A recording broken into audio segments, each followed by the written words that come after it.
are stories that connect us to ourselves and each other. These stories reveal who we are and show us the many vivid, wild colors of our truth. Welcome to Soul Wanderings, where we raise spiritual awareness and foster connections through these shared stories and personal experiences. And now, exclusively on KGRA Radio, I give you your host for Soul Wanderings Radio. Here's AJ.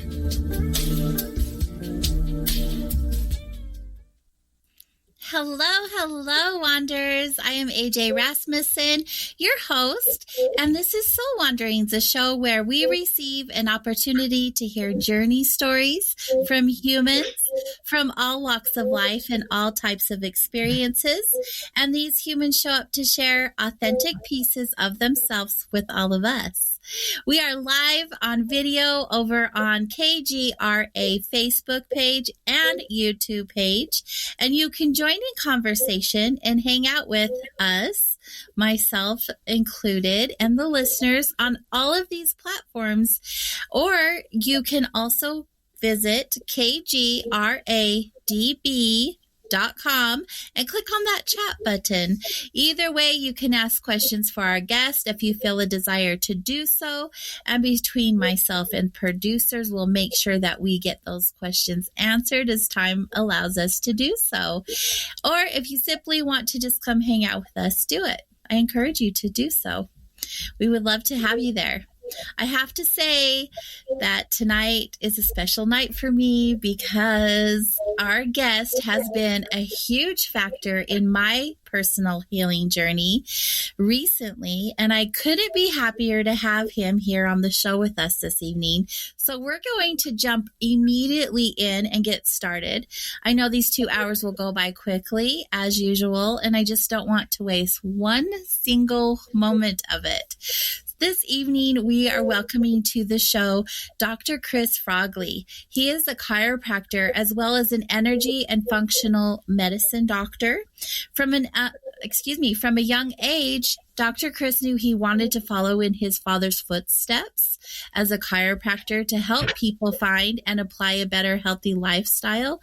And later in his journey, he was led to seeking healing methods of different kinds when he was trying to find help for his wife and family who were suffering from conditions not recognized or treated by traditional medical or chiropractic methods. So tonight we get to hear about his journey story in greater detail, as well as the opportunity to dig deeper into health and wellness in a beautiful and alternative way. And I am just so excited and happy to have you here, Dr. Chris Frogley. Thank you for spending time with us this evening. AJ, thank you so much for inviting me. It's been something I've been anticipating ever since we planned it. And now that we're finally here, it's such a good feeling. Thank you. It is so good. And I have told so many people about you and the amazing things that you have done for me. And I just am so excited to continue my journey with you in the future and to tap into those things that no one else has been able to assist me with. So it's really neat to have you here so I can share with more people from you, in particular, from your own mouth and what you do. So before we get started, let's have you share in your own words a little bit about yourself and your past. Like, who are you? How were you raised? What was your life like? Anything like that brought you to who you are today. Wonderful. Well, I'm happy to share all of that information. My life's kind of an open book, no secrets. We tried to live our lives pretty openly, and we've had the privilege of establishing friends literally all over many parts of the world that just ended up that way. And there wasn't any plans for doing that, but we've been blessed in so many ways. But I am third in a family of 10 children. So my parents actually wanted 12. They only made it to 10. But my mother's health was a big factor in that, and she had some specific health problems, a pretty severe, painful scoliosis.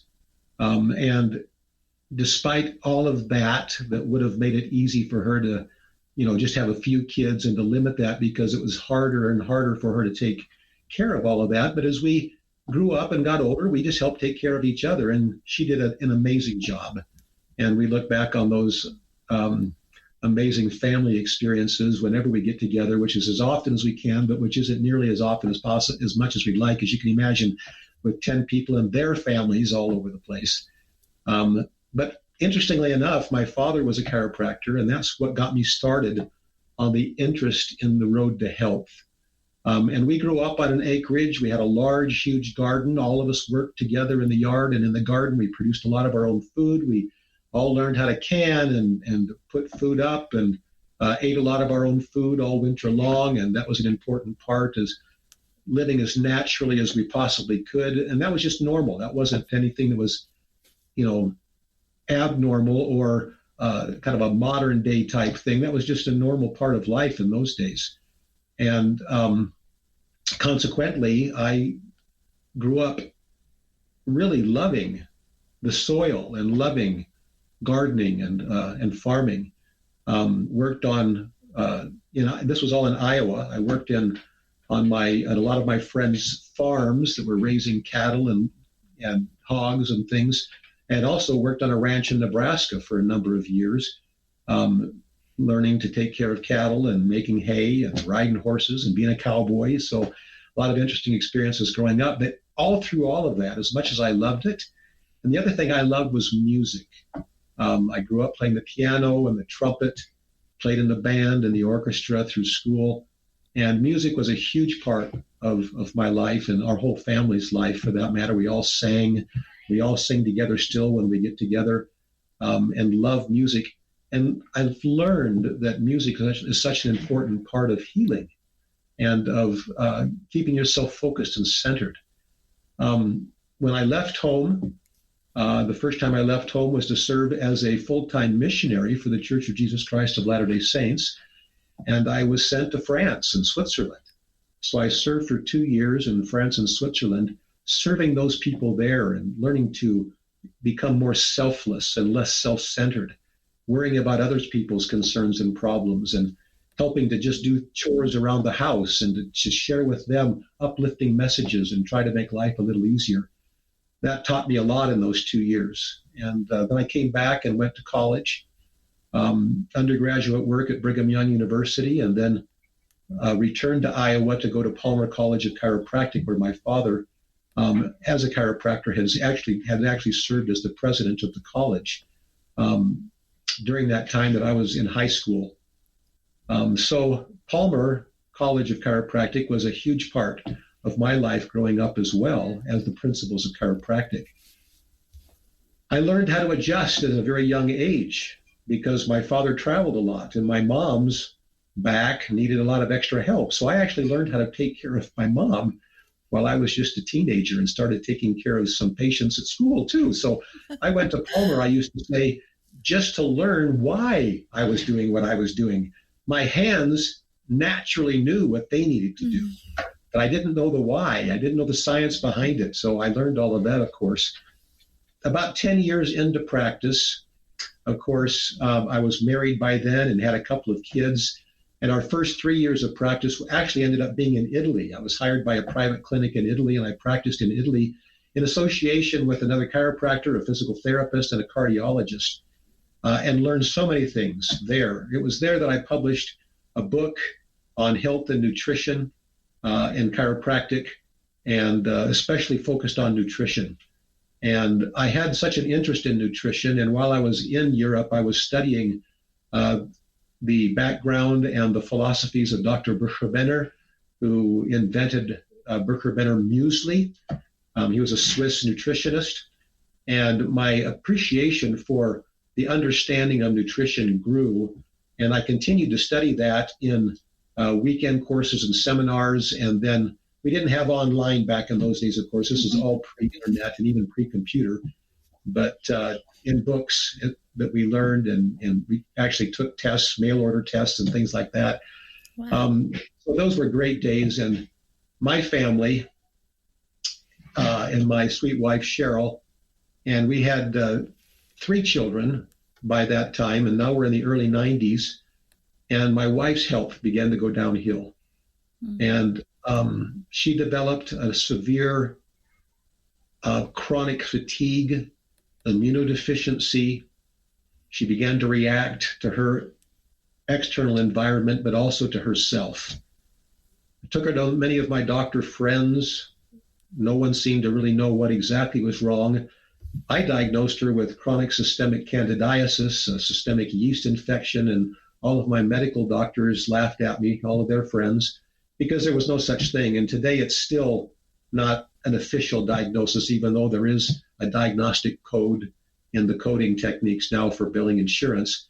But it's still an understood thing that something so small could be so invasive to the whole body and create so many types of symptoms. But I thought that's what was going on. As it turns out, that was only a small part of it. Mm-hmm. Well, we went for 3 years to Belgium as a family, with my wife not feeling very well, and I wasn't sure we were going to be able to do it, but we wanted to serve. So for 3 years in service to our church, we went to Belgium and served there for 3 years. And that was a wonderful experience. And it was actually while we were in Belgium that we began to discover some other things, such as aromatherapy. And we became acquainted with essential oils. And I also met a doctor there who was a PhD researcher who was developing a technique called kinesiology for health.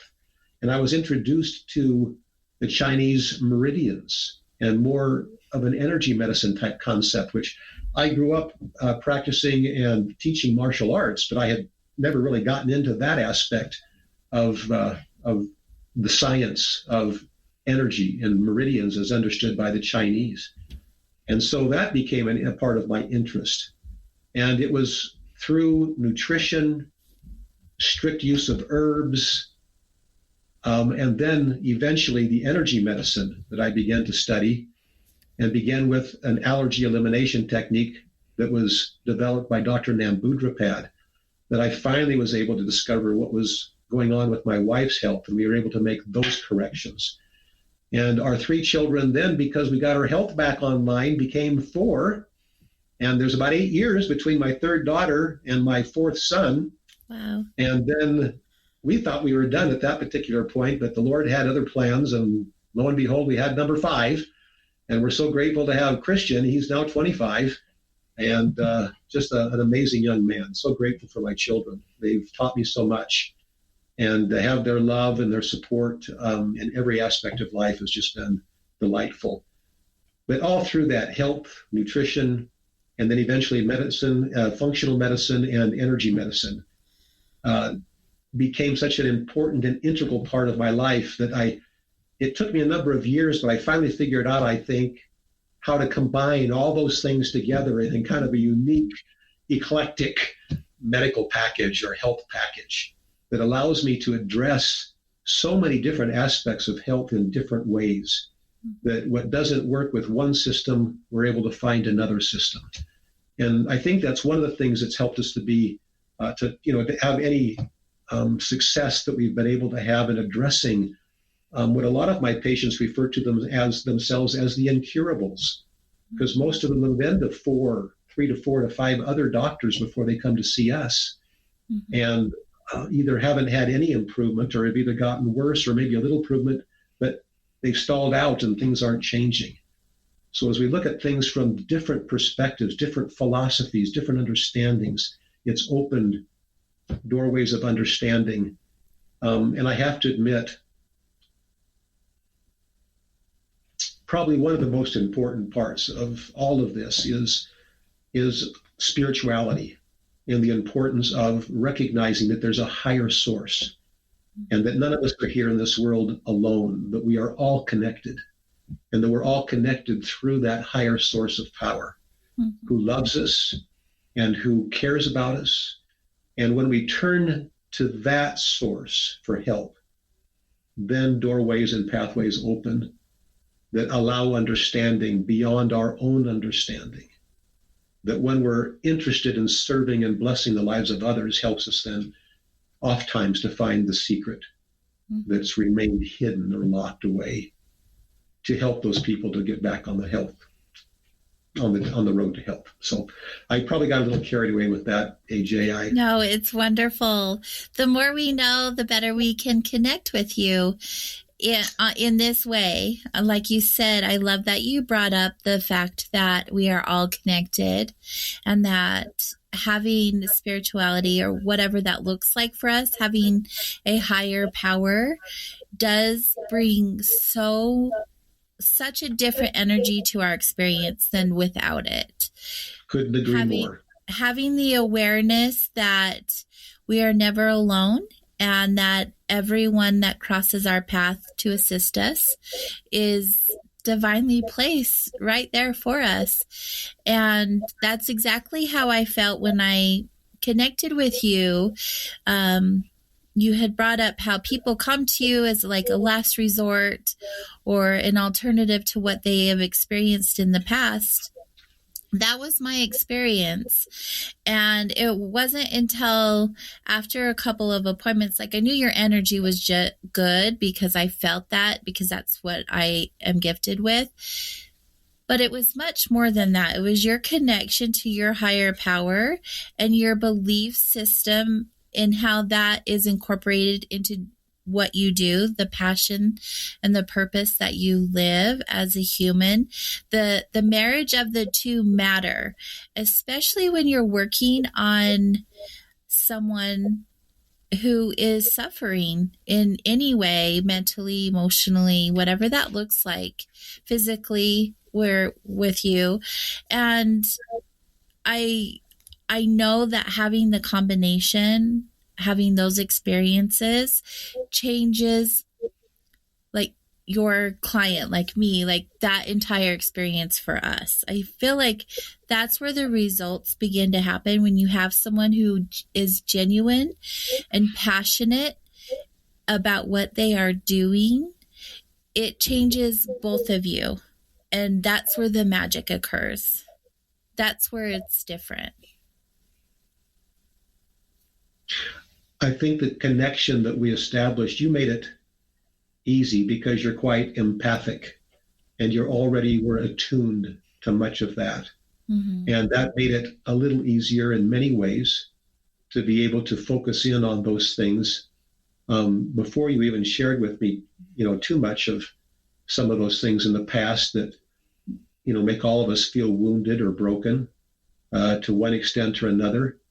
And then to recognize that that in some ways we are all, to a certain extent, wounded or broken in some way, mm-hmm. but that we have those opportunities through other people oftentimes mm-hmm. to find the missing pieces or the links or that connection that just wasn't quite happening, and to recognize the interconnectedness of all humanity and the humanity within all mankind, which is so missing, unfortunately, in so many aspects of our society today because of a variety of different things that we could spend a whole show talking about, I'm sure, right. Without even waxing political, just talking about just the difficulties of today's world compared to when, I was growing up as a kid, and how simple life was, comparatively speaking. Right. Even though you were working on a farm, that was a lot of work. That's hard times, but you're right. Things are definitely different now. And not only are they different in the ways that you express, they're different. You look at technology and the effects that it has on us physically, even mentally and emotionally. Like, we weren't looking at those things when we were growing up. It was much different then than it is now. And I feel like those factors play a huge role in our health, in our environment. They do. We talk about energy medicine. Mm-hmm. I don't consider myself truly an energy medicine practitioner, although many would. I think it's an intention-based quantum mechanical model of becoming therapeutically entangled and being an observer and helping the patient, other than conscious mind, become aware of themselves from a different perspective. Kind of like being able to help them climb to the top of the mountain and see where they really are. And then being able then to see the path from a different perspective that wasn't apparent from where they were before we made that connection. But we can't pretend that the energy that we share in those experiences is a unique form of energy. All of those things that produce energy around us in technology, whether it be the 4G phone that we're doing now, or whether it be the microwave and the microwave towers that are all around us, the TVs, all of the different types of energy, all of that energy impacts and interacts with our energy. And most of it's not in a positive way. Mm-hmm. Yeah, I have that every single week when I get done with the show. I have to recoup. I can imagine.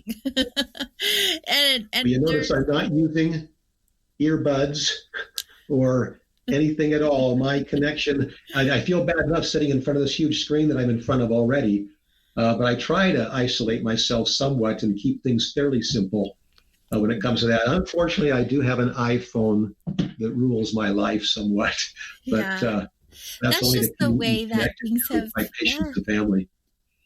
It's the way that it has changed. I mean, we are all connected to technology, and fortunately, it's not a choice anymore. It's something that, in order to communicate with others, we have to have some form of technology. And we have to learn to manage it and not be managed by it. Yes, it's all about balance, no doubt. I love hearing about your upbringing and how your life was. And it's neat when you share it because I can see pieces of that in you now, as I know you now. And the health part, how you were raised, a lot of us weren't raised that way. We're raised on, convenience, like TV dinners or fast food. And so we developed these really nasty habits and didn't really learn much about nutrition. I love that you had the opportunity to learn the value of food and how it works for you, and that you use that still in your daily life. That's part of your practice of your well-being. Well, if you can indulge me just for a moment, let me go back to that just for a moment. One of the things that I studied very closely, and I graduated from chiropractic school in 1981, so it's been a few years, and I practiced in Italy from 82 through 85, and what I began to recognize and study is the nutritional deficiency of the foods, even at that time. And since then, other studies have been done which have shown that deficiency has continued. So there was a study done early, I can't remember the exact year anymore, we only know about 16 different vitamins. Who knows how many nutritional elements there are in foods that we haven't even decided what they do or what effect they have on our body. There is more things that we don't know about food and the effect that they have on our body than there are things that we know about. So it's pretty amazing. So chemically, food is a bomb, especially when it's completely healthy and energetically charged. Mm-hmm. And the less energetically charged our food is, the less energy it can convey to us.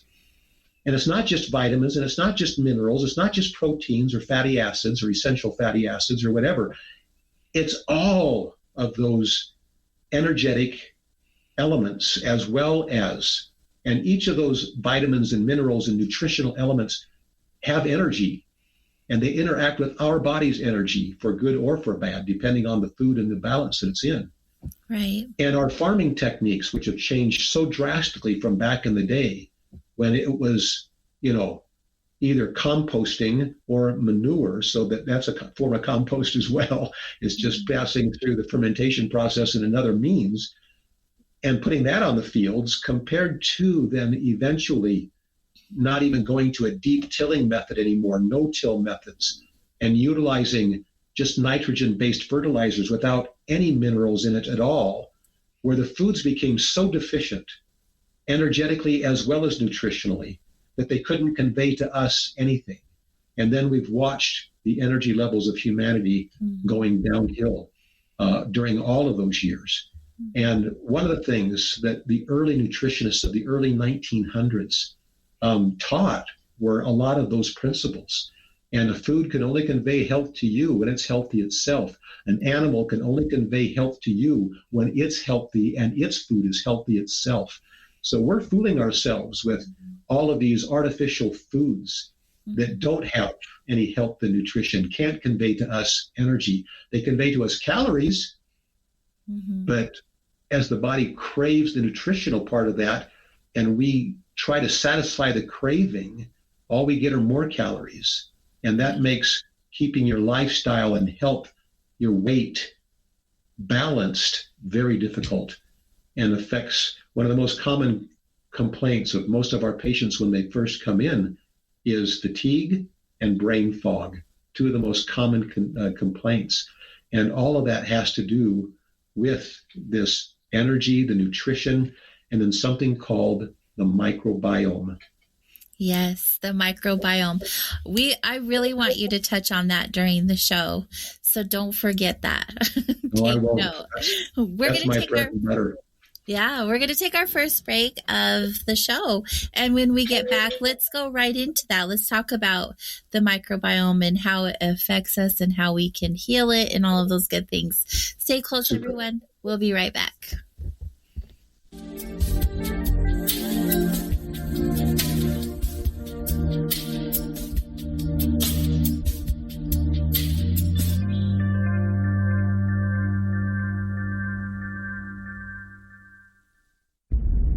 Intrigued by Paranormal Talk Radio? You'll love the new Paranormal Radio app from TalkStream Live. You'll find a great selection of talk shows covering UFOs, ghosts, strange phenomena, and much more. Download the Paranormal Radio app now and start listening to the very best in paranormal talk entertainment, including the network you're listening to right now, the Paranormal Radio app, free in Google Play and the iOS App Store. Are you still at it? Yeah, I need more speed. This baby's fast. My dad's fast. He's scary fast. You really think you could beat him? Yeah, because I drink more tea than he does. Yeah, right. You know, pal, it's the tea that makes you go, oh. Hey, Dad. You know, kiddo, you have to drink a lot more tea to be faster than me. Drink the tea that makes you go. Life Change Tea. You may not need as much as Dad. You never know. GetTheTea.com. Log on to GetTheTea.com. Welcome to the new KGRA digital broadcasting website, thekgradb.com. Here you'll find great new content, including the KGRA Classics, great shows from our archives. You'll be able to see the show times and information so you can see what show is currently on air. The on-air live button. So just go to this section and you'll be able to hear the show live with exceptional sound quality. We also have the Vault section. Make sure to subscribe to get access to great content and special features. We have the make content for our latest news and events, so make sure to sign up and you can be part of our forum. So make sure to check out the new KGRA digital broadcasting website, thekgradb.com. We look forward to seeing you there, and we hope that you enjoy the new website.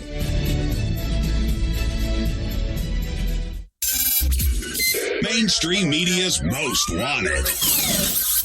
KGRAradio.com.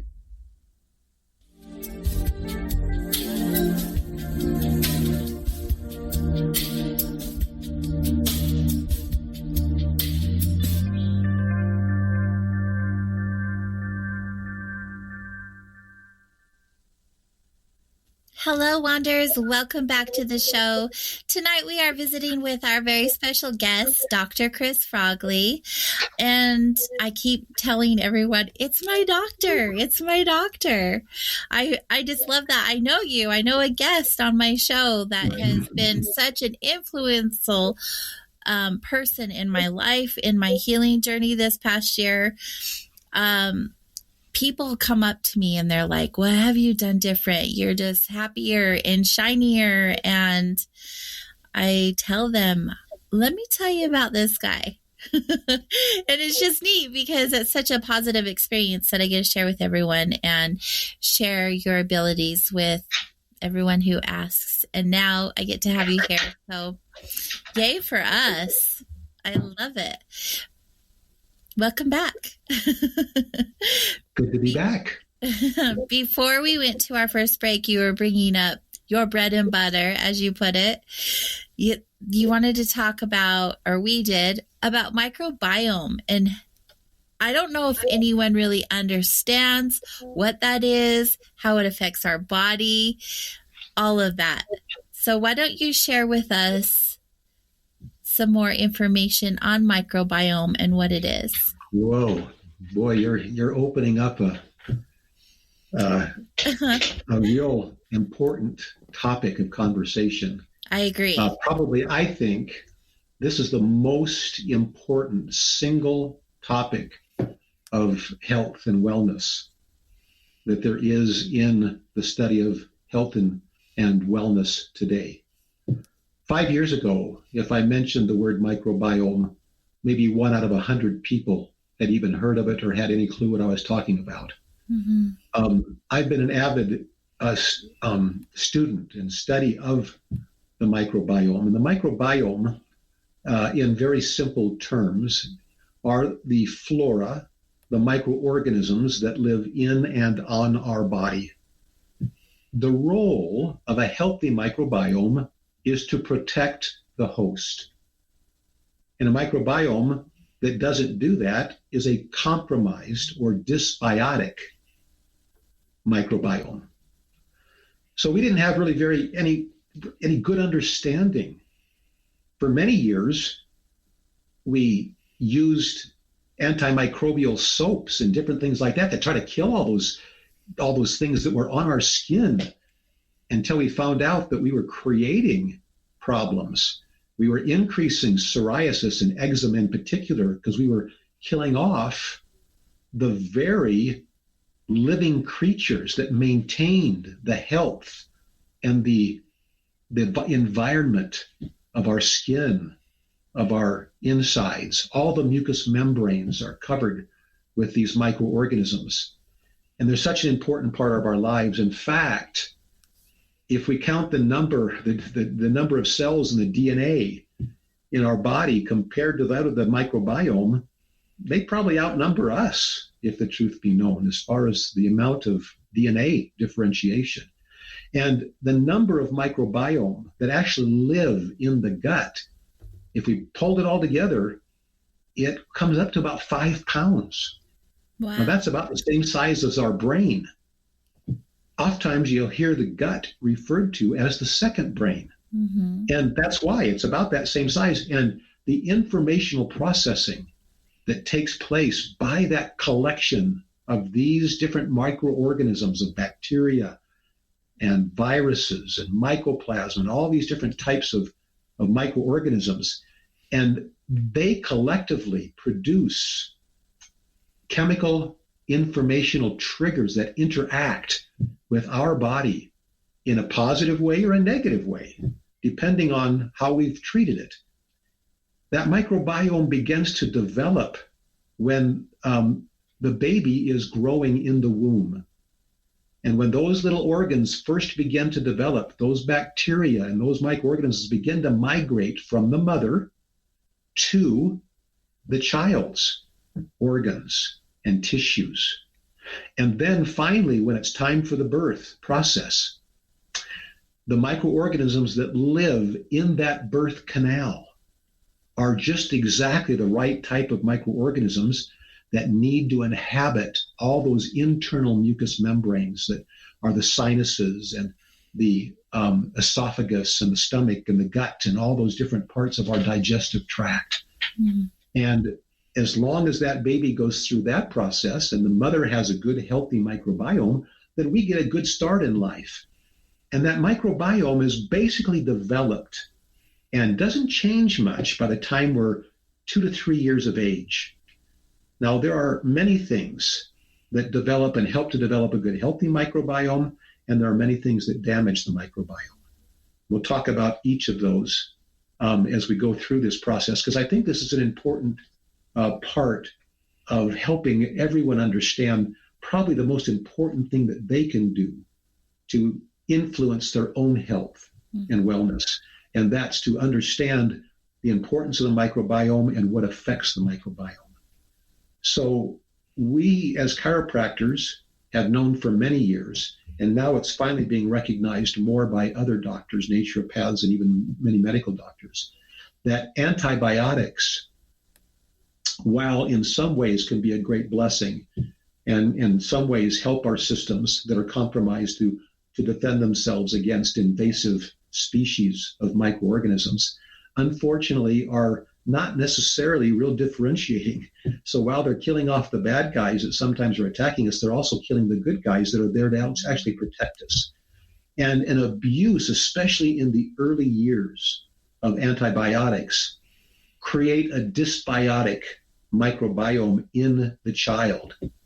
And children that are exposed to high levels of microbiotics as children have more problems later in life as adults with their overall health and wellness. Reoccurrent ear infections, which are signs of allergies and intolerances in a child, are one of the more common causes of high uses of microbiotics, and can really end up creating many problems later in life. In fact, overabuse of antibiotics also leads to obesity in adults. So there's lots of different things that we've learned about the interaction of this microbiome with the external microbes that inhabit the world around us. The best thing we can do is to immune boost, to strengthen our microbiome, which is about 70% of our overall immune system. Wow. And most of our brain neurotransmitters, we said that the gut and the brain are very, very closely connected. Most of those neurotransmitters, like serotonin and dopamine and GABA and the other neurotransmitters, most of those are produced in the gut by the microbiome. And so if we have a healthy gut, we usually have a healthy brain, but an unhealthy gut leads to an unhealthy brain. In fact, many of the conditions that we're finding now, all the way from Alzheimer's and Parkinson's and different neurodegenerative diseases, are actually beginning as gut degenerative diseases. Wow. And because of the connectivity of the gut through the microbiome and the nervous system, particularly the parasympathetic system and the vagus nerve, I'm getting a little bit technical now, but that affects the brain and can lead to early dementia and forms of Alzheimer's. So the best thing for our future health is to keep a healthy gut when we're young. So what makes a microbiome healthy? Well, it's what we eat and what we feed it. So the most healthy thing for a microbiome are different forms of water-soluble and crude fibers. And the more natural and the less contaminated those foods are with either things like glyphosate or Roundup on the market, or other forms of herbicides and pesticides, which are all antimicrobial and disturb the microbiome and kill the healthy as well as the bad guys.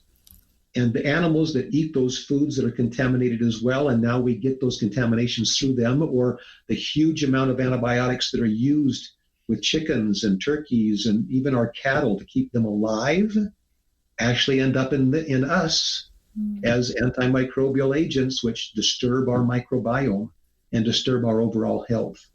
And that compromise in that microbiome health then predisposes us to all kinds of inflammatory degenerative diseases and processes that many of our patients come in with, that lead to metabolic syndrome, which is type 2 diabetes, high blood pressure, cardiovascular disease. All of that begins with a degenerated gut. So restoring all of that through proper diet and nutrition and eating well and eating those foods in their natural state, not processed, not synthetic, and for heavenly days, not scientifically modified, So we get these modified organisms now that our body doesn't even recognize what to do with, or as food, and the microbiome doesn't have a clue what to do with it. Well, if you want to set off a whole series of problems there, just eat a lot of genetically modified foods. And boy, the poor microbiome doesn't have a clue what to do. And that's who we are. That's what keeps us healthy and well. So I probably said, let you throw in some questions and comments through all of that. I get carried away sometimes. Well, you were answering questions and then asking the questions and then answering them. It was good. We're here to listen, and all of the information is so beneficial for all of us to know. So I appreciate it either way. I think it gets confusing for lack of a better word, I'll say an average person, because you see packaging like the Impossible Burger, or that's like labeled healthy. This is like the best alternative for you if you don't want to eat meat. Or you buy your produce and you think it's all healthy and choose not to get the organic because it's more expensive. Okay, how does someone navigate through all of this? This is what my question is. There's just so many things out there that are deceiving. And how are we to know outside of growing our own food in our own gardens? Well, that's the best solution right there, but it's not possible for so many of us. Here's a young man that grew up on this huge, acreage and a third of an acre large garden. And every place I've ever lived, I've always tried to have a garden. And now I find myself in an area where most of my backyard is mountainside and oak trees and just not a lot of room to be able to grow. But we have about 8 different planter boxes that we have, and we grow as much of it as we can. We've planted a bunch of fruit trees and things. So we're still growing things and eating as natural and as we can. But I wrote an article, and it's posted on our website. Organic, is it worth the cost? And looking at organic foods, is it really worth the investment? Because it is quite expensive to try to eat. And one of my sons and his wife, they have 11 kids, and to try to feed 11 kids just on a normal diet is a challenge. And now if we talk about trying to buy all organic foods, you can imagine that challenge. Right. So it is important, and it is worth it. And there are certain foods that are essential, those that we just wash and eat, those that don't have a thick peel that we're just going to peel off and throw away.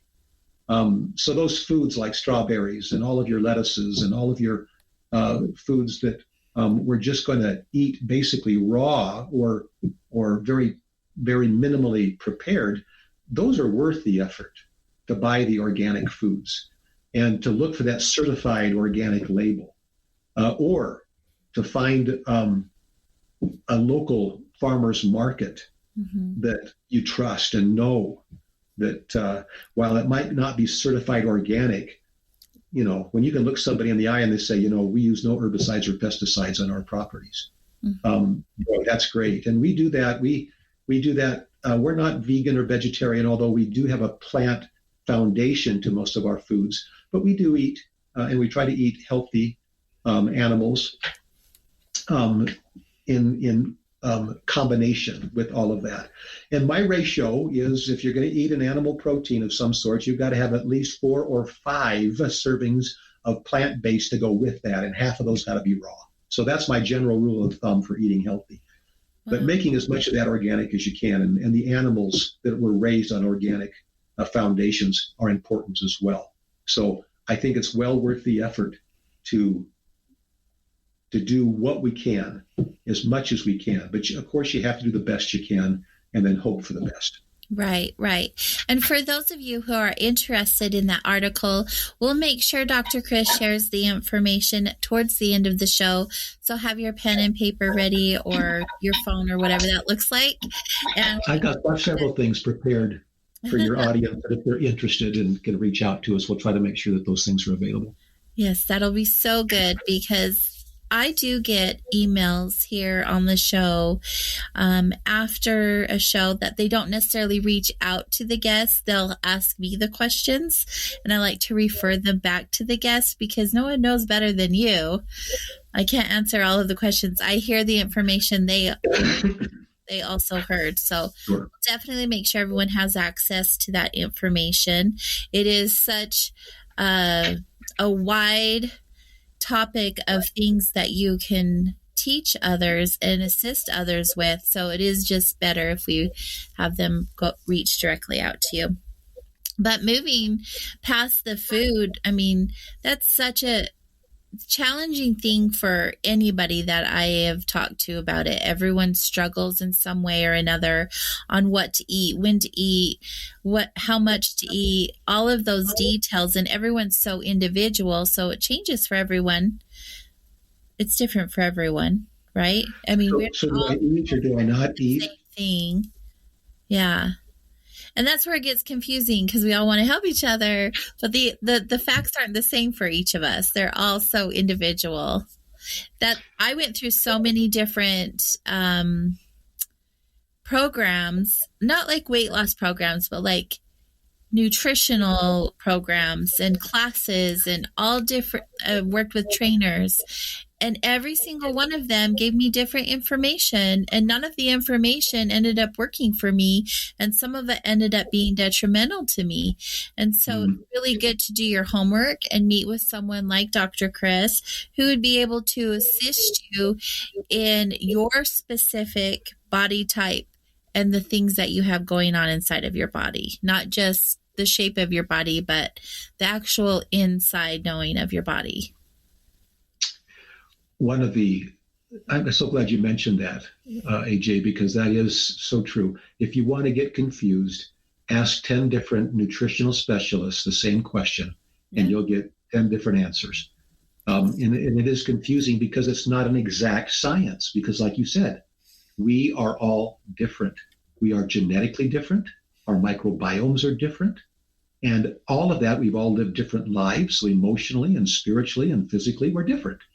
And so trying to find what's exactly right for each person is the most difficult part of being a good, either functional or energetic medicine doctor in today's world, because you can't just have, here is my gut restoration, leaky gut, fix it all protocol. Just do this. Right. If you look at one of those and you see it advertised on the internet, run the other way, because it might help a third of the people. In fact, those things are based on the 60-10-10-10 rule. It's going to help 60% of the people. 10% are going to get worse. 10% aren't going to change at all. And 10% are going to be helped a little bit. But they're going to make a lot of money in the meantime.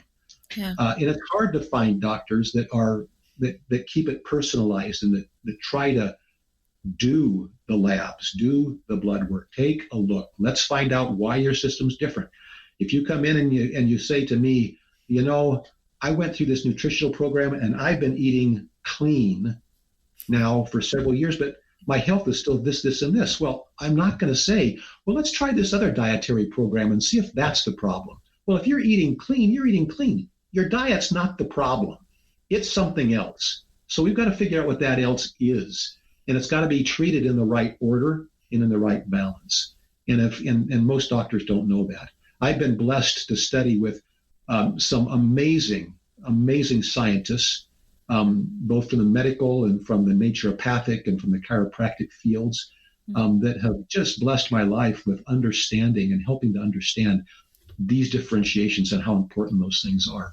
Mm-hmm. But one of the most important things that we do is that we don't just guess. And we don't just depend on just energy medicine, muscle response testing, questioning the system. We don't just depend on a physical exam. We don't just depend on what we can see from the outside. We do all of those things, but we also do blood labs and saliva labs and biome labs. And that's probably one of the greatest things that we can offer our patients right now is a fairly new test. It's called Biome FX, which is a functional evaluation of the microbiome. And it gives us so much information that we've never had access to before, that helps us to understand why you respond this way to this program that made you sick, while it was helping some of that doctor's other patients to get better. But for you, it was wrong. And that's all about the microbiome. And so these tests like the Biome FX is so amazing to help us give us those details. And there are other things, knowing how to read a blood test appropriately and to know really what it means, and to understand both from a nutritional as well as a metabolic functional component how that works. And that just takes years of study. And I've been doing that for years, and I'm still learning. I still go to seminars. I still do about 100 hours every year of continuing education, just trying to keep up on the research. There's just so much there. And when you love what you do, it's not a burden. It's amazing. I love to go to these seminars because I just love to learn, because I know I'm going to come back Monday morning with something that's going to help that patient that I haven't been able to help. And I call that patient and say, we got it. We got the answer. And oftentimes we do. And that's exciting to me. I can see that. Sorry. Well, that's one of the things that I adore about you, is that how you feel about what you're doing comes through. You're not rushing patients in. If you guys are really seeking some answers and some results to your health journey, this is who you need to talk to. There's no doubt about it. I can't say enough good things about what you do and how passionate you are about doing it. Before we go to our next break, though, I want to ask you a question for those who are maybe losing hope or not having, an optimistic feeling about what you've said when you talk about the microbiome and how a lot of that damage can occur through birth and the childhood that they have, their upbringing. How likely is it for them to heal their microbiome in their life as an adult? And is it possible? And kind of what does that look like? Yeah, great question. Great question. And I don't want to discourage people or scare people, because where we are now is where we are. And the question is where can I go from here? Are there solutions? Are there answers? Those that are planning on having children, that's something to consider too, because you need to make sure that mom and dad are both healthy before that conception takes place. We need to make sure that we're working with appropriate probiotics, appropriate prebiotics, appropriate postbiotics, and I can give you a definition for each of those as we go forward now, are helping to create that healthy state so that when that baby is born, they've got the best chance. But then, of course, you have the baby that can't be born through the normal birth canal for whatever reason. Sometimes those things happen, and we have a C-section baby. Well, unfortunately, the exposure to those bacteria and microbes from the skin are the wrong ones that end up in the gut of that child. And so that child is being born with some possible predisposing factors from the microbiome perspective, that if the mother is educated by a good microbiome-based doctor on some of those things that can be happening to help mitigate some of that right away, and then understanding that the nursing process can help to mitigate some of that, and using some appropriate types of pro and pre and postbiotics can help that mitigation too, we still have a chance to help some of that. Now, I don't know that we can restore it all the way back to what it could have been, but it's going to be better than a lot of doing nothing or doing the wrong things for any period of time. Yeah. It really is nice to know that we can heal our bodies, right? We don't have to lose hope. There's no point in getting discouraged because you've tried all of these other things and they didn't work. There's always... This shell is a miracle. We are a miracle. We're all miracles. That's right. And you Absolutely. Can heal your body. You can get better. What's the importance to you? I know that you had me go gluten and dairy free, which I had already gone gluten free, but going dairy free changed a lot of things for me, especially how I feel, like overall, my energy levels, like my energy levels, the way I eat, everything is different now from going gluten and dairy free. But what's the importance of that really quick? We have like 1 minute. Yeah. So just the 1 minute answer to that is that it all depends on the microbiome. And any type of diet that takes foods, a restrictive diet of any kind, should only be a temporary type thing, unless we've got some type of food actual allergy, not just a sensitivity, but an actual allergy that is immune mediated. Mm-hmm. And so then those are perhaps better to take out of the diet and leave out of the diet. But the others can be mitigated, can be treated, can be helped, can be changed. But what it comes down to is on a microscopic level. When you get down to a microscopic level, your dairy at a microscopic level looks just like gluten to the rest of your body. And so you may not have any problem with dairy that you're aware of, but when it gets down to that microscopic level and you're sensitive to gluten, you're probably going to be sensitive. We call those cross reactants. Mm-hmm. And there are other, rice is a cross reactant to gluten. So these patients that come in and say, I'm totally gluten free, but I still have all these problems, we got a bunch of cross reactants we have to look at. So. Yeah. And can you be reactive to some dairy, but not all dairy?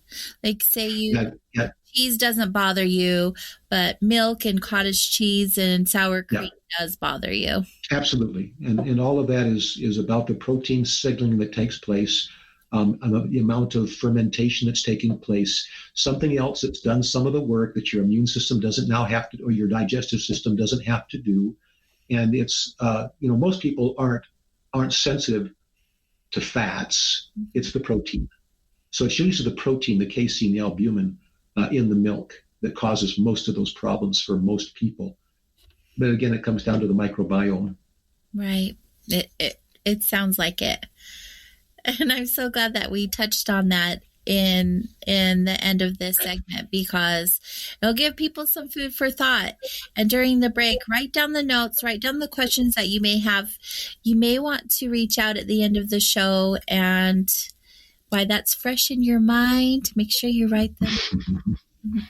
We're going to take our top of the hour break, everyone. And when we get back, we still have another hour to wander. So stay close.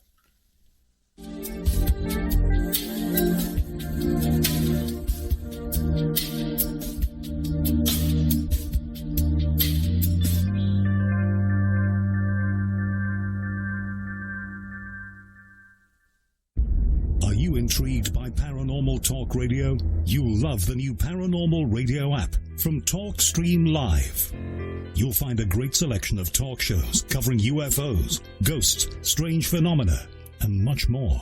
Download the Paranormal Radio app now and start listening to the very best in paranormal talk entertainment, including the network you're listening to right now, the Paranormal Radio app, free in Google Play and the iOS App Store. Are you still at it? Yeah, I need more speed. This baby's fast. My dad's fast. He's scary fast. You really think you could beat him? Yeah, because I drink more tea than he does. Yeah, right. You know, pal, it's the tea that makes you go, oh. Hey, Dad. You know, kiddo, you have to drink a lot more tea to be faster than me. Drink the tea that makes you go. Life Change Tea. You may not need as much as Dad. You never know. GetTheT.com. Log on to GetTheT.com. Welcome to the new KGRA digital broadcasting website, thekgradb.com. Here you'll find great new content, including the KGRA Classics, great shows from our archives. You'll be able to see the show times and information so you can see what show is currently on air. The on-air live button. So just go to this section and you'll be able to hear the show live with exceptional sound quality. We also have the Vault section. Make sure to subscribe to get access to great content and special features. We have the make content for our latest news and events, so make sure to sign up and you can be part of our forum. So make sure to check out the new KGRA digital broadcasting website, thekgradb.com. We look forward to seeing you there, and we hope that you enjoy the new website.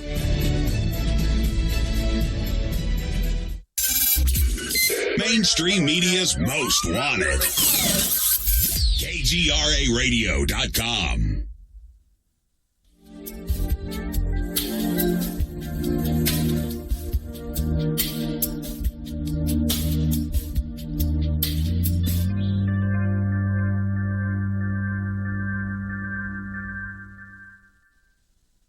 Everyone, welcome back to the show.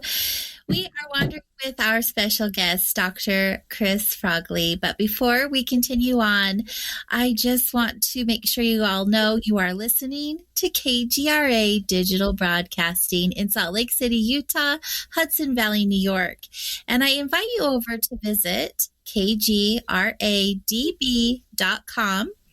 KGRA got a facelift, and this new site is filled with so many opportunities for you to explore and learn. There's exclusive content and the KGRA classics, so I encourage you to have a visit and see for yourself. That's kgradb.com. We have been learning all kinds of things about Dr. Chris and our own health.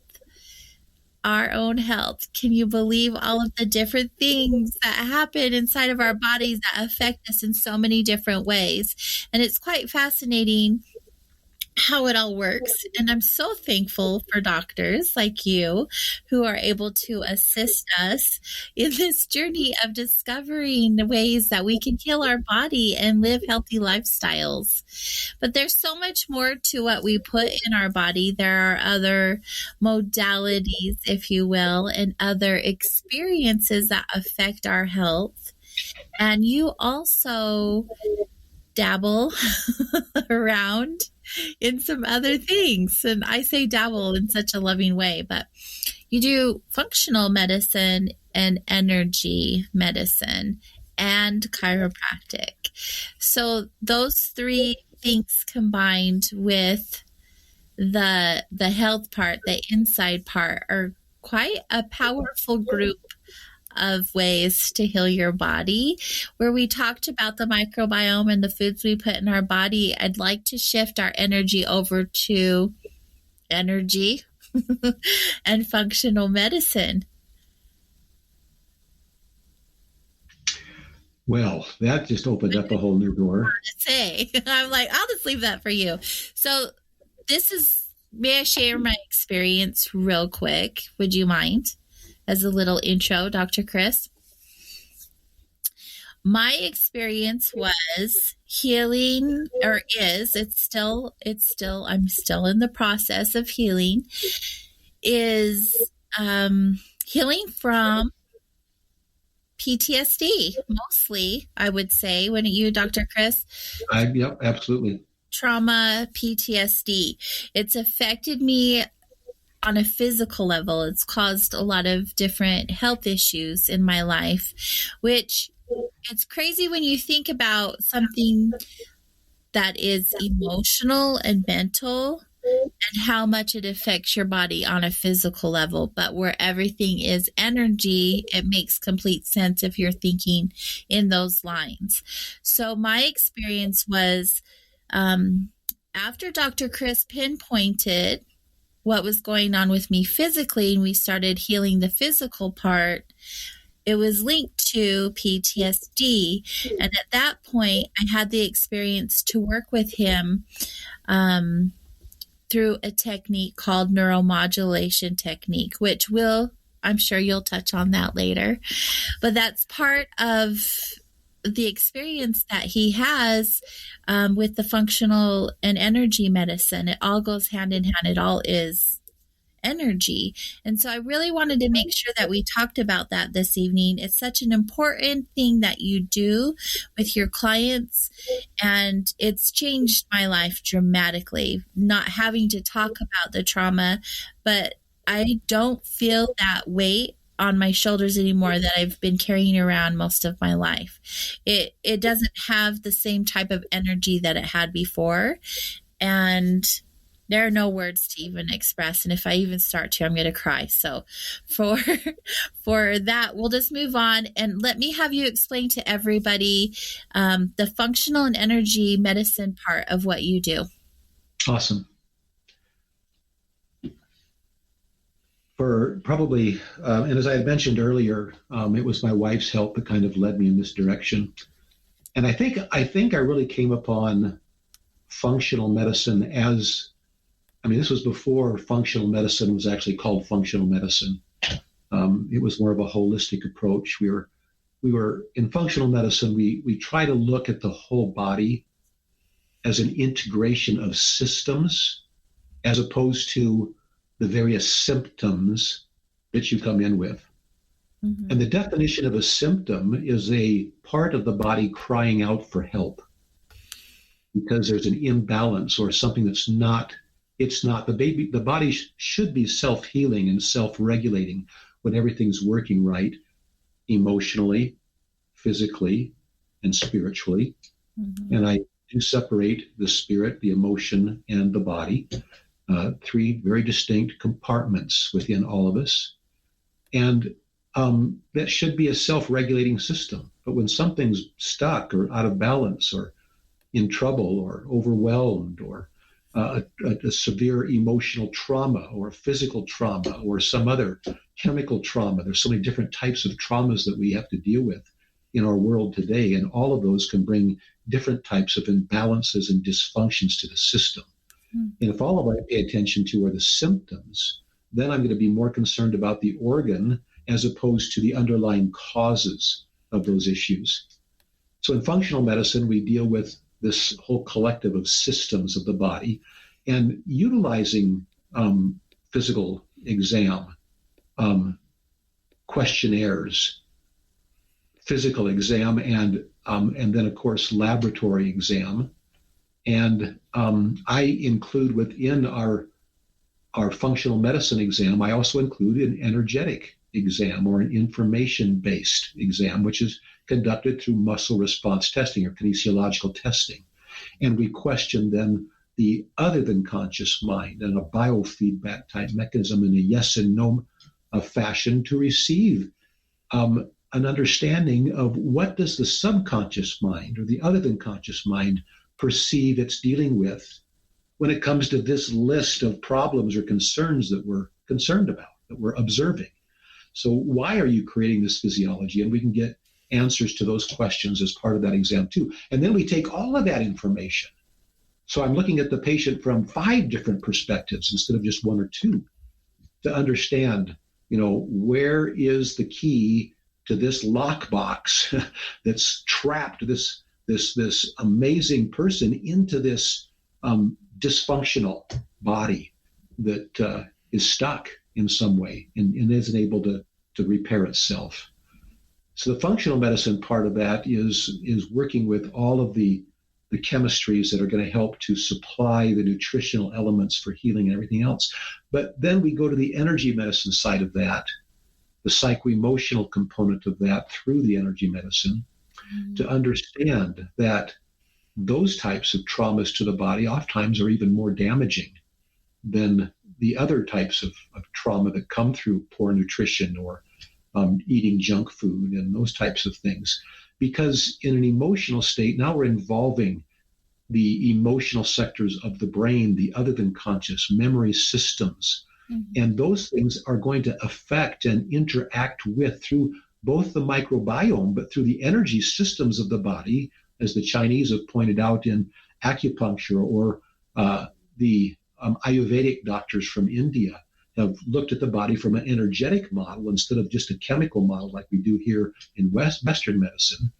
That's going to affect the energies of specific organs or tissue systems through the anchoring of adverse emotional states in the body as well, from either a trauma-induced state or a virtual state. Mm-hmm. Our bodies and our minds don't distinguish between real from virtual.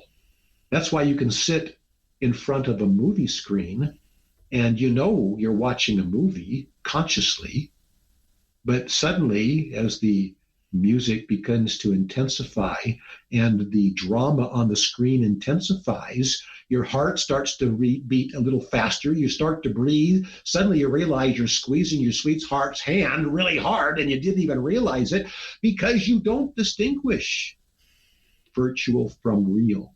Mm-hmm. That's why that can be so harmful. Mm-hmm. Our entertainment has to be uplifting and positive and not negative, because now I'm going to lock into this brain a PTSD experience that never even really happened. Mm-hmm. But your body doesn't know that.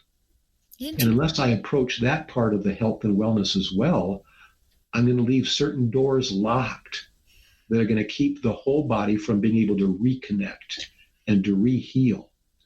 So in the neuromodulation technique, we approach the body actually from a quantum mechanical model. It's the quantum model of what we call in quantum physics electron entanglement. Mm. We know that electrons can become entangled. And in that entangled state, no matter where they are in space, one's a lead electron and one's the subdominant, and it just follows everything with that. And once that entangled state's established, lots of interesting things can happen. So when we use that in actual treatment, we're creating a therapeutic entanglement. Mm. And then the doctor becomes, through the projection of intentional medicine, energy, to the subconscious mind of the patient, and allows the patient subconsciously to see itself from a different perspective. And there have been some amazing experiments and research models that have been created to demonstrate how this works. We're all pretty familiar with the fact that, for example, twins are really energetically connected. Mm-hmm. And oftentimes empathically connected, and they know there's something wrong with their twin no matter where they are in the world. But to a certain degree, that's true of all of us. We are all connected on that energetic level.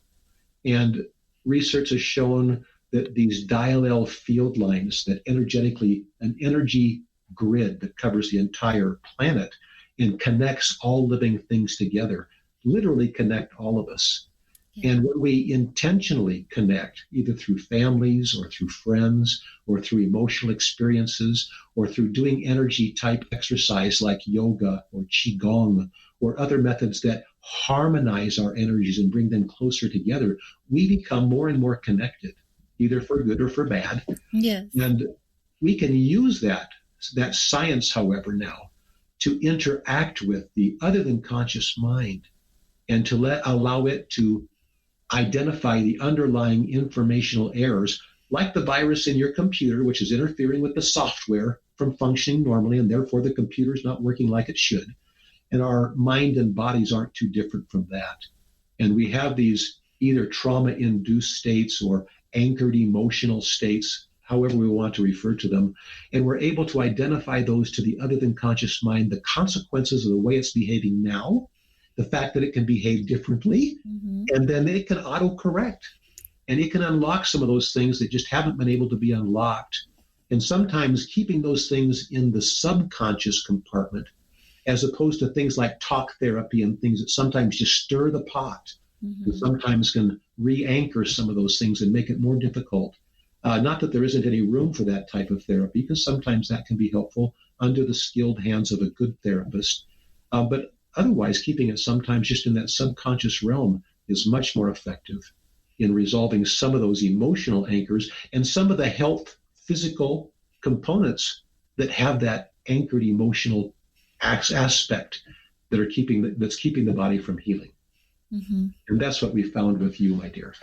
Yes, that is definitely something that occurred.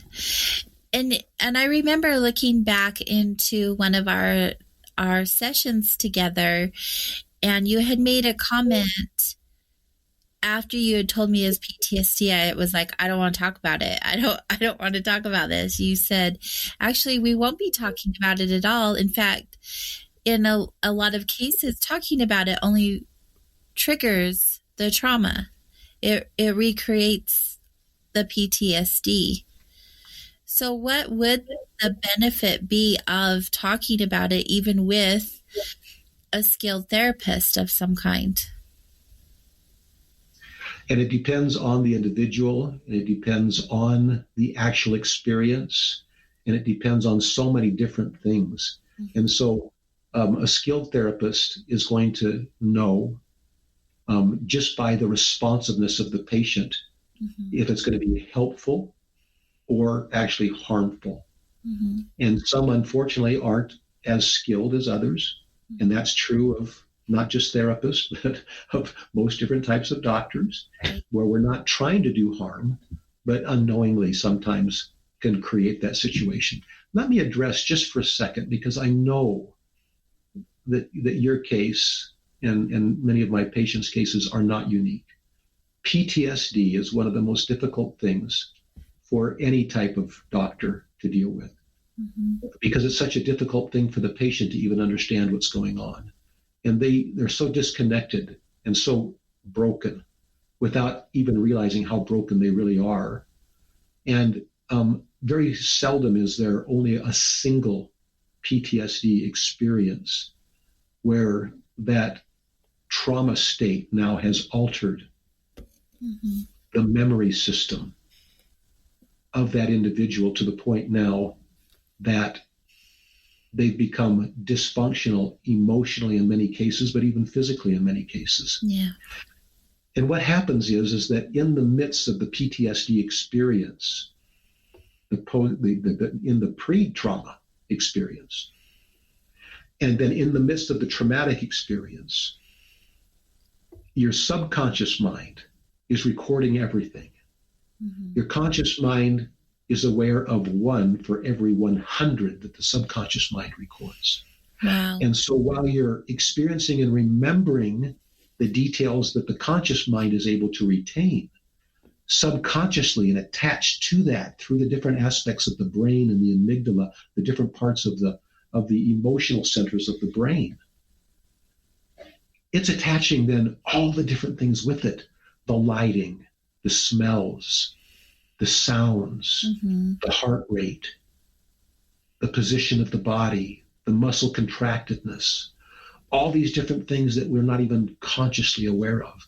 All of that becomes part of that memory system. And then that's locked away into the long-term memory. And then along the line, a common sound, a common smell, a lighting situation. Something comes along as a trigger that accesses that long-term memory, and suddenly it's popped into short-term memory. And we don't just have the memory, all of those other things that we weren't even aware of come with it. And suddenly we're crying, we don't know why. Suddenly we're shaking, we don't understand. Suddenly I'm in this psycho-emotional state or physical state that doesn't make any sense to me at all. And it scares the bejeebies out of the patient. And there are different levels of this, of course. Some are mild and some are so severely trauma that they can't deal with it. And of course, the doctors are going to try to use medication to help doctor some of that. And the talk therapist is going to try to relive some of that and put you in a comfortable state so that you know that you're safe. But remember, the subconscious mind doesn't distinguish between virtual and real. So it's just as real as it was the first time it happened, a part of that body. But in neuromodulation, we've learned that we can help in the subconscious aspect, keeping everything at a subconscious level, help the mind-body recognize what has happened subconsciously, to recognize the fault in the memory process, and the Pavlovian, everybody remembers Pavlov's dog that was trained to salivate with the ringing of a bell. So we have a conditioned and an unconditioned response. And we have to reprogram the body's response to the unconditioned response that now is provoking and acting as a trigger for that whole PTSD experience. And once we take it through the process of remembering in the appropriate way, leaving all of the traumatic incident out of it completely, and resetting the hormones of the brain, the neurotransmitters that are involved, all these different aspects of physiology that the body knows about, and just let it go back through and say, did you mean to keep that active? No, let it go. Did you mean to keep that in an active state? No, good, let it go. And we go through that reprogramming process, and then we unlock the memory from the traumatic episode of the memory. And we should be able to think back on those things without all of the physiological, emotional trauma that was originally stored there. And that's when you know that you've been healed, because then you can think back on those things that you didn't even want to think about or allow to come into your mind, because they would always put you in that PTSD state. Mm-hmm. And now I can think about that objectively and go, yeah, and that's what happened. My gosh. Well, okay. And off we go. I know some listeners may be thinking this is too good to be true, but if you listen to my show and you know the content of my character, then you know that I am not even remotely joking on how true this really is. Some of you know my story from the show. Some of you know parts of it. Some of you may not know, but now, as of today, when I share my experiences with those who need to hear it in that moment, I don't have that reaction or even the emotions that went along with that experience. I literally am free from those. What this technique does is the biggest word I can say is it frees you from all of the emotions that come along with that experience. It's absolutely incredible. It blows my mind how it works, the process that it works and how it does, but it is absolutely incredible, Dr. Chris. Who were some people in your life or influences that you had that brought you into awareness of these different modalities? Because they're alternative, they're considered alternative.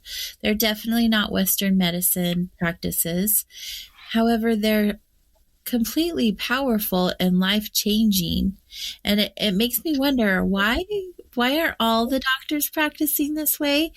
But back to my question, like, how were you introduced to it outside of, searching because you were wanting to assist your family? Who are the people that influenced you and taught you these different modalities? What was that process? What was that journey like for you? Well, it was a long one. It was interesting because there's an old saying that when the student is ready, the teacher will appear. Yes. And that has surely been true in my life. So I had mentioned that the very first, maybe I didn't mention it, the very first energy medicine modality that I studied was developed by Dr. Mortar from St. Louis, called BEST, Bioenergetic Synchronization Technique. From that, I learned muscle testing. And it was such a took an hour to do a treatment, if not more. It was somewhat effective for many things, but it was just, it wasn't as utilizable in a clinical setting for a lot of people, just because of the cost that if the doctor's tied up with you for 2 hours every time you come in and you're paying his whole bill, and there's no insurance billing for any of that, it just makes it difficult. But that's where it started. And so when I learned that, I was ready for the next step. I was ready for the next stage. And then my wife's illness came along, and that pushed me toward other avenues. And while I was trying to figure all that out, and we started to solve part of the problem through functional medicine and herbology and those issues, one of my patients came in one day. She was a nurse, and she says, Dr. Frogley, I just want your opinion about something. And I said, okay. And she said, I have a colleague that graduated with me from nursing school who works for a doctor up in in Alaska. And they do NAET, Dr. Namboodrapad's allergy elimination technique. And that's all they do. And they're treating all these patients, and they're getting all these amazing results. And she was visiting, and she said that my daughters need NAET. And I'm just wondering what your opinion of that is. I said, I've never heard of it. I don't know, but I'll find out. So I knew that Dr. Namboodrapad practiced in California. So I happened to have a bunch of colleagues that I knew right around that area. So I called and said, tell me what you know about this Dr. Namboodrapad. Very positive results, very positive feedback. And I said, well, if you feel positive about that, I'm going to look closer. So I called Dr. Namboodrapad and I interviewed her. She sent me a copy of her book. And it was a little over the top. It was a little more because I was not fully into energy medicine at that point. It was a little hard for me to accept some of the things that I was hearing. Yes. But, when your loved one is sick and you're not helping and nobody else seems to be helping, you get a little desperate. Mm-hmm. So I went and took her seminar. It was probably one of the more difficult experiences in my whole educational life, because it was so contrary to what I had been taught. It was like I went and sat in a foreign language class. The whole class was taught in a language that I didn't understand, and I had paid a whole lot of money to be taught this stuff and couldn't understand half of what was being said. But it was very interesting. And as I wrestled with that and prayed diligently to help me to understand and pondered and meditated, I came to the understanding that I needed to find those things that resonated truth to me and not worry about the things that didn't make sense, that I couldn't understand. And so I just practiced the modality the way that she taught it, and I got good results. Yeah. And I actually I was the first person to teach NAET in Europe. I taught some classes in Italy and in France for Dr. Namboodrapad before it went over there full time. And I had the opportunity because I had lived in both countries and spoke both languages. So that was an interesting opportunity for me. But I got to the point where it did what it was supposed to do, and we had good results, but then I hit the wall. And I couldn't get beyond that point because the science didn't go beyond that point. And so then I came across the next doctor who had developed the skill, and Dr. Phillips, and the another technique that was neurologically and informationally based in energy, and then Dr. Frank. And there were probably 7 different modalities of energy medicine before one of my patients came in and asked me, "Have you ever heard of NMT?" And I said, "No." And he was a student at Bastier's College of Natural Medicine, Naturopathic Medicine up in Washington. And he was doing an internship in my office. And he said, "Well, I attended this seminar before I came down, and this Dr. Feinberg taught the seminar on NMT. And it's so close to what you're doing, I think you ought to look at it." And I thought, okay, that should be interesting. So I checked it out, and it just resonated truth to me all the way through. So I immediately, as soon as I could, went and took that seminar. And that was almost 20 years ago, 18 years ago, with Dr. Feinberg. And I have not found anything. My mind's still open. I have researched. I've continued looking. But I haven't found anything in the energy medicine arena that is more powerful, more direct, more complete in any of those areas. Now, that's for me. We're all different. Mm-hmm. For me, that just works well. Now, I know a lot of doctors have studied NMT and don't practice it today because they can't make it work. It came very naturally for you. It's just real natural for me, but it's not for everybody. Mm-hmm. And so you find what works for you, because each one of us has inner skills. And if we find the way to access to those, and then to be able to share that, whether it be through an organized modality or something that you create yourself, you find the way to share that, and you will find certain people that you will be able to touch in ways that nobody else can. And if we're all looking for those people, and we're all seeking, and we're open, we open the cosmos, so to speak, and put ourselves out there and say, this is what I have. Those of you that I can help, but it's energetically out there. Now, if I had said stuff like this 20 years ago, I would have thought it was nuts. But now I've been in that realm for long enough that I feel very comfortable saying that. Yeah. Because I know the attractor fields that are there. And I want to help those people, and they are drawn to us. Mm-hmm. And then I have the opportunity of sharing that missing piece of the puzzle that I just happen to have. You might have to go to somebody else to find the rest of the puzzle, but I had that piece. And that's such a wonderful, fulfilling feeling to be able to share that piece that I had. Yeah. Again, the excitement shows. I adore it. So this is a form of muscle testing, right, you would consider a form of muscle testing. Well, we use muscle testing as part of the question and response process. Mm-hmm. It's not actually part of the treatment, but it is part of the investigative process. Right. In the spiritual community that I'm involved in, they use a form of muscle testing, but they call it muscle testing. And it's done different ways. You know, you could do it with your fingers. You can do it by placing whatever or holding your heart, and your body will move forward. Falling toward or away from. Mm-hmm. Yeah. Is there any kind of polar... is there any kind of... Are they the same? I can't find my word. Are they from each other, or are they similar? We have to actually go to quantum physics to understand the science of what's actually happening there. Mm-hmm. And so the answer is yes, they're all the same. Mm-hmm. The problem is this. If I have an informational system that's confused, and I ask it questions, the response is going to come through the informational confusion of the system.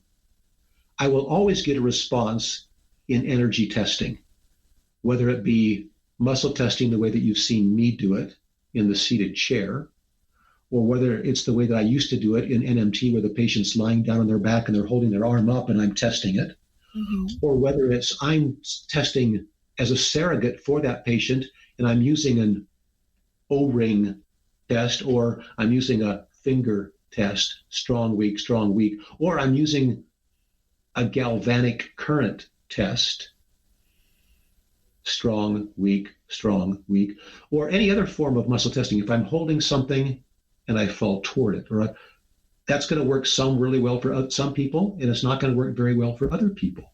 Mm-hmm. But all of those modes, one way or the other, are going to result in an answer. So the real question is how much can I trust the answer? Yeah. So if I ask a question of a confused system, it's going to give me an answer, but it may only be 60% right. So the real question is how do I improve the quality and the probability of the answer?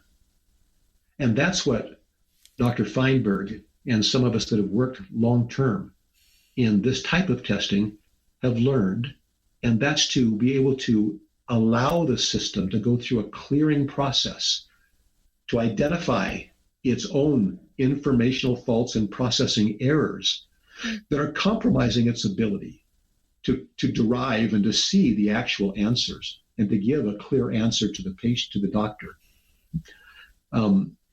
So we go through that clearing process, and every morning before I come and see patients, I go through my morning ritual. Call it a ritual, call it whatever you want to call it.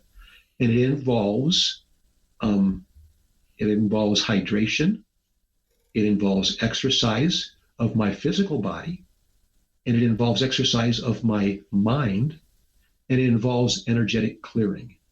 So that when I come to see my patients, I've done all that I know how to do to informationally become integral, so that now I can become a conduit to be able to help and allow that patient. Some days I do it better than others, I have to admit, but I try to do it every day, and I've done that every day for many years. Yes. Because I know that unless I'm a conduit, I'm going to be part of the problem instead of part of the solution.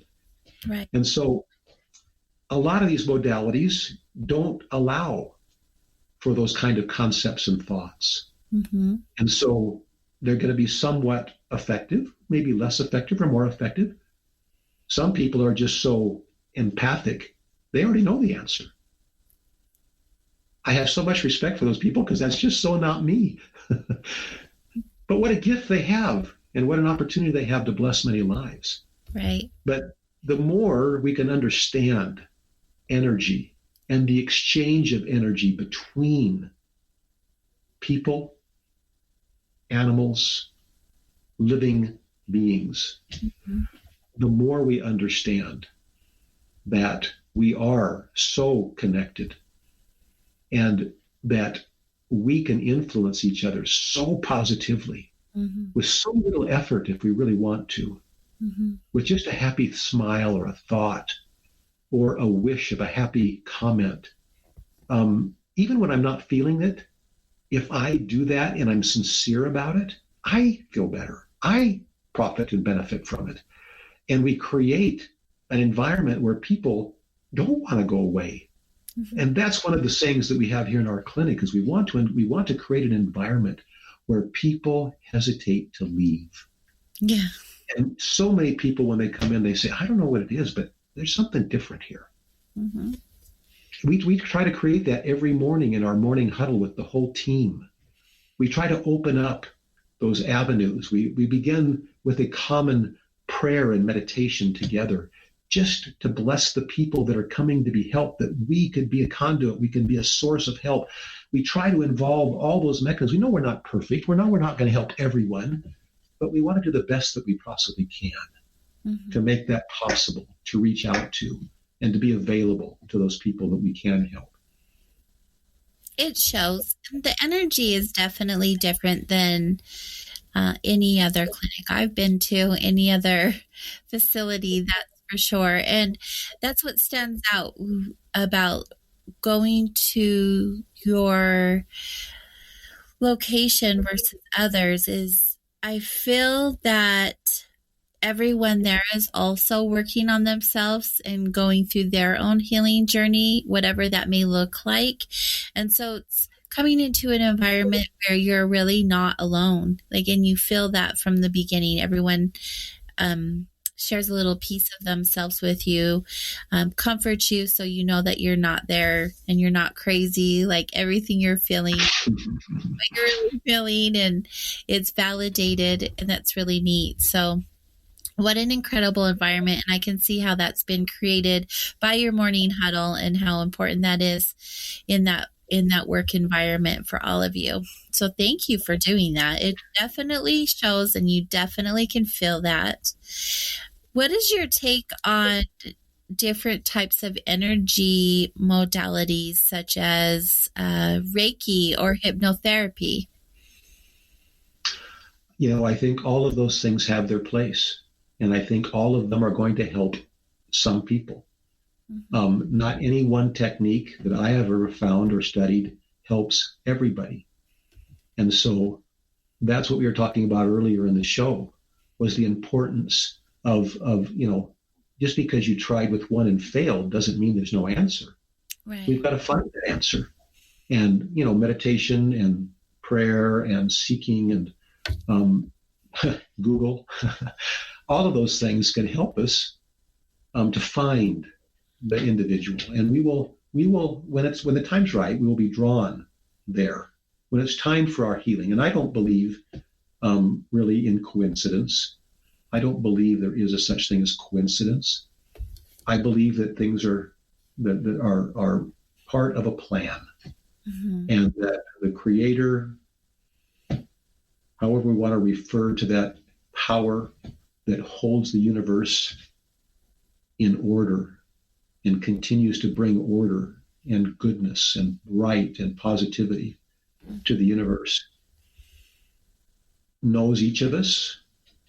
And while we're not like little puppets that are being pushed here and there, when we live our lives with that awareness, and especially with the intent to be good and to be positive and to serve and to be grateful and to recognize gratitude and to focus on all these positive attributes that make life so much more enjoyable.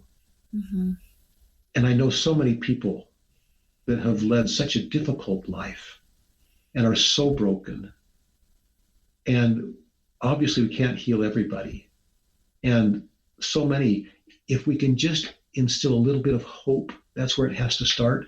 And sometimes if I can do nothing more than just help the patient who's been so broken and squashed, just have a little hope by the time they leave that maybe there's a solution.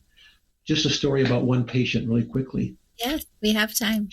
She came to me, and I was a lot younger at the time, so she seemed old. She might have been my age now, but she came and I went through her exam, and we went through everything. And I was it was before NMT, but I was doing energy medicine, the one that I had basically organized and created.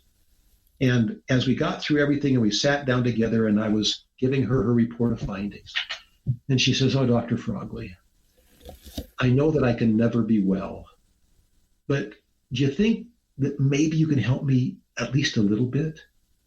And I said, "What do you mean you can never be well?" Well, she said, years ago I went to this doctor and he told me no one ever gets well from this condition. And I said, "And you believed it?" Well, he was a doctor. I said, "Look me in the eyes. Come here, right here. Pre-COVID, come right here. I'm a doctor. You can be well." And I knew it, and I felt it. Mm-hmm. And she felt it, and she began to cry. Now, I don't remember anymore if we completely resolved all of her problems, but she was never the same from that moment, because now suddenly she had hope. All of us can bring hope into the life of someone. We don't have to be a doctor. We just have to care. We just have to want to be a source. And the world will be a much better place as each of us is striving to help those that are a little further down on that ladder of brokenness than some of us who have been working at it longer.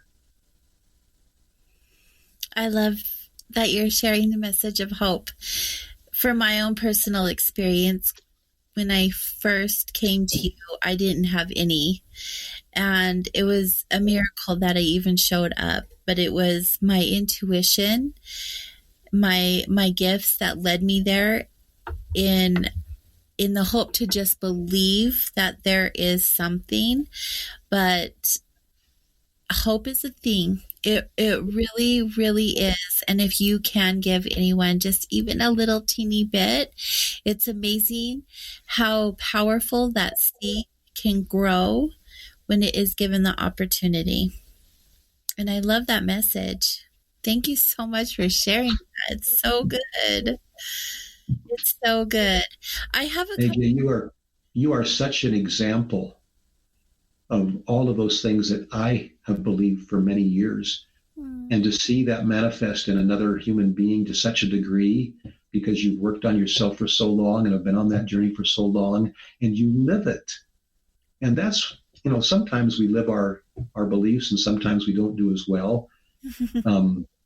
So just to have had you come into my life, and you brought as much joy to me as I've ever been able to perhaps bring to you.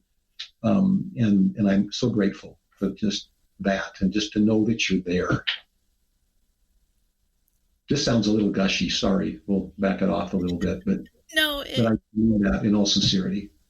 I feel it. Thank you so much. I want to make sure that we have a couple of questions in the chat room, and you may have answered them in your own way, but and they're going back, so we're going to bounce around a little bit. Great.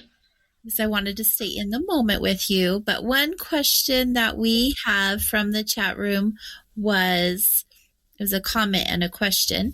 I look at the person as three parts in balance: body, mind, and spirit. How do you balance? So how do we get that balance? Yes. Oh, awesome. The first thing we have to understand is, what is balance of those three things and which one's out of balance. And I think that prayer and meditation can help us to understand where that's coming from. If a lot of our symptoms and a lot of the things that we deal with day to day are seem to be physically or body related, that's going to be way out of balance. But if we are honest with ourselves and we evaluate ourselves, and we look in the mirror and not just see the body, but do I like what I'm looking at? Am I living what I believe? Am I trying to better myself? Am I trying to better others? All of those things are part and help to evaluate those elements. And none of us are ever always, well, I won't say none of us, I know that there are some, completely in balance in all of those areas all the time, because we're all working on all of those areas all the time.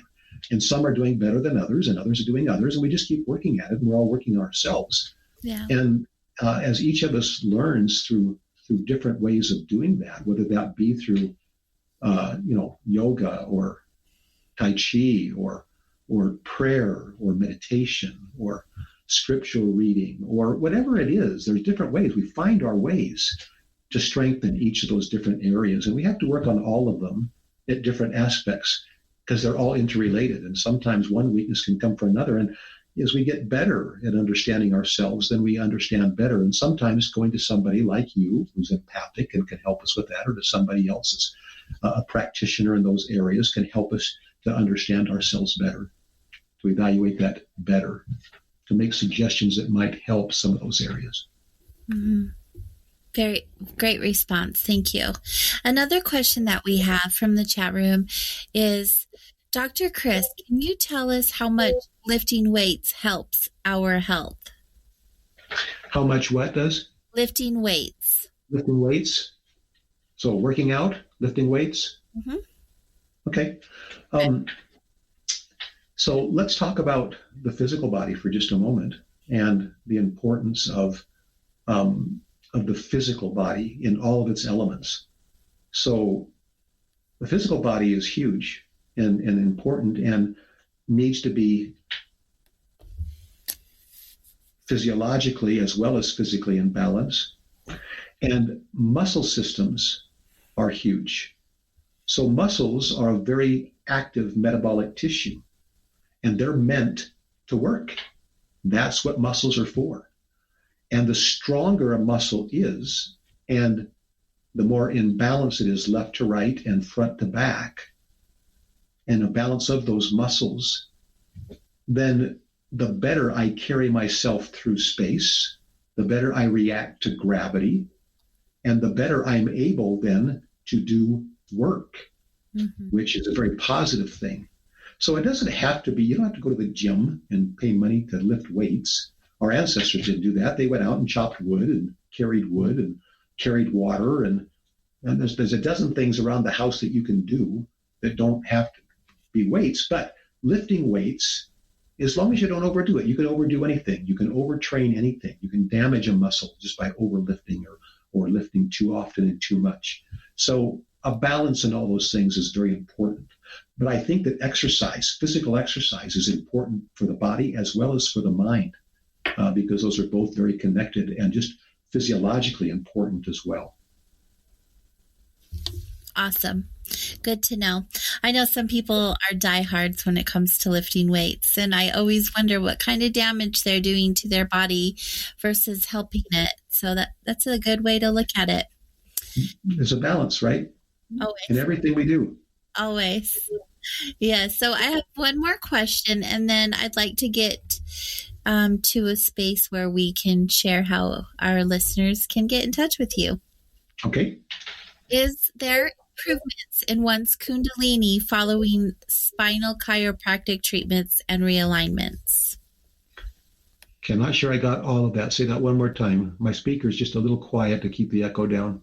Okay. Is there improvements in one's Kundalini following spinal chiropractic treatments and realignments? Okay, is there improvement in one's Kundalini? Are you familiar with Kundalini? Yes. Well, I bet I even know who that question came from. Yes, there is. Absolutely is. Came from. They have a name in the chat room, so that's okay. Yes, there is, and the answer is, and the simple answer is yes. But again, it depends on. There's different types of chiropractors. There's chiropractors that are just bone crunchers. Mm-hmm. They're just going to move bones around, and there are intentional chiropractors. So intention-based chiropractors use the chiropractic adjustment to deliver an intent. And when I understood intent, it changed my chiropractic practice. I was always a good chiropractor because I grew up with one of the best chiropractors in chiropractic history, my dad. And all of his friends were the old-time chiropractors from the old days of in early chiropractic, and I knew all those guys. But when I realized that if I approached a patient with a very specific intent, the result of my adjustment had a different effect. Mm. So I can change and it's not so much the where I adjust or anything else as much as the intention of that energy input through the adjustment is going to be different. And yes, it's going to definitely affect Kundalini, absolutely. I figured as much. So we have about 5-6 minutes, and I'd like to leave you the time for any final thoughts or shares that you'd like to leave with us, as well as ways in which our listeners can learn more about you and get in touch with you. Well, first of all, just let me thank you before I forget for the privilege and opportunity of being here and your team. It's been a delight. Obviously, you and I get along great together, even though we don't ever have any time. We've never had any time to do anything outside of the office. It's always a thrill to have you in the office. Thank you. We can feel your energy when you're here and after you're gone. But your team has been delightful, and this has just been a great experience. So I hope it's been helpful to somebody in the audience. We, of course, have a website here at Integrated Wellness, and that's been on the board a number of different times up on the screen, bountifulwellness.com. And our website is pretty comprehensive, and a lot of our information, a lot of my papers are on there. Links to different podcasts and video chats that I've done and different things are on the website.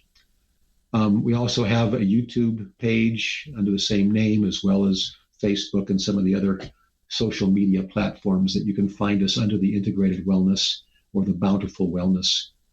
Above and beyond that, because of the nature of energy medicine, and because we have labs all across the world, and LabCorp is one that I'm associated with, because we have email and all of this technology, a lot of my patients aren't in Utah. A lot of my patients are all over the United States and even the world. Like, we've got some patients in Europe, we've got some patients in Canada, we've got patients in a lot of different areas. And because now I've become an expert thanks to COVID, an expert, I shouldn't say that. I can meander my way through a Zoom treatment, and I can use some technology to do NMT treatment remotely. So we do NMT remotely. I have patients fill out the intake forms and the questionnaires and email those back. And then we can request labs, and I get labs back, and we can do an evaluation, and the patient never steps foot in Utah. We do have people that have traveled from Europe, have traveled from either coast, have traveled here. Some things we can't do remotely, like our cell. We also do injection therapies. We do regenerative medicine, so that we're using those types of modalities that you do have to come for that, because we can't do that remotely. But all of the energy medicine, a lot of the functional medicine with lab evaluations, suggesting dietary changes, supplementation, those kind of things, and combining those together can all be done remotely. So our front desk is equipped to make those types of appointments. Going on the website itself or on any of the social media platforms, you'll find some of our advertisements and specials, thyroid evaluations or general health evaluations, gut evaluation, those types of things. But we can help people from just about any walk of life, anywhere in the world. Mm-hmm. Unfortunately, most of it is not billable to insurance, especially when it's done remotely. A lot of the things that I used to have to just do cash, I can do now through some of the insurance platforms when they do come here to the office. But we try to keep things reasonable. We try to keep things affordable. I don't mark up my labs. I charge pretty much what the lab charges me, which is a whole lot less than what they charge the insurance company. My new patient panel is $1,800 billed through insurance, and it's $239 to my patient because that's what they charge me. I just need the information and then my time. You pay me for my time. But those types of things are done remotely or done here, and we can help a lot of people from anywhere. I am only one person, but we've got a great team here that helps us to handle all of those things. Yes. Thank you for bringing up the fact that you can assist those who are not local in your area. I did want to make that a point that you can help people all over the world, because that our listeners are all over the world. So make sure you guys all take notes, and if not, watch the replay. Dr. Chris, it has been so awesome having you here. Thank you so much for showing up as your authentic self and being you and sharing your gifts and your time with all of us. AJ, thank you. You're wonderful. We love you. I send my love and positive thoughts and emotions to all of your audience, wherever they are in the world. Bless you in the difficulties and trials you're going through. Don't give up. There's hope. There's an answer. Yes. Thank you. Thank you. Soul Wanderings can be found on all of your favorite social media platforms, as well as soulwanderings.com. Share with your friends and family, and let's keep having these amazing conversations that bring awareness and connection into our experiences. Thank you, everyone, for being here with us tonight. Good night, Wanderers.